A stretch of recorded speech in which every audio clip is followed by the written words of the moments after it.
ইসলাম কি ফেমিনিজমের বিরোধী, নাকি এটি নারীদের আসল মর্যাদা দেয়? কুরআন বলে, পুরুষ ও নারী যারা সৎকর্ম করে তাদের জন্য জান্নাত। সূরা আন-নাহল। ইসলাম কি নারী অধিকার নিশ্চিত করে? ইসলাম নারীদের শিক্ষা, সম্পত্তি এবং সম্মানের অধিকার দিয়েছে 1400 বছর আগে। হজরত আয়েশা রাদিয়াল্লাহু আনহু ছিলেন শ্রেষ্ঠ স্কলার। হজরত খাদিজা রাদিয়াল্লাহু আনহু ছিলেন ব্যবসায়ী। রাসূল সাল্লাল্লাহু আলাইহি ওয়াসাল্লাম বলেছেন, জান্নাত মায়ের পায়ের নিচে। সুনান নাসাই। ফেমিনিজম নারীদের স্বাধীনতা চায়, কিন্তু ইসলাম ন্যায়বিচার ও তাকওয়ার ভারসাম্য দেয়। কুরআন বলে, তোমরা নৈতিকতার পোশাক পরিধান করো। সূরা আরাফ। ইসলামে পর্দা মানে সম্মান, অবদমন নয়।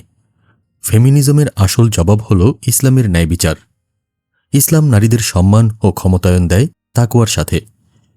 ভিডিওটি ভালো লাগলে লাইক, কমেন্ট, শেয়ার এবং সাবস্ক্রাইব করে আমাদের সাথেই থাকুন।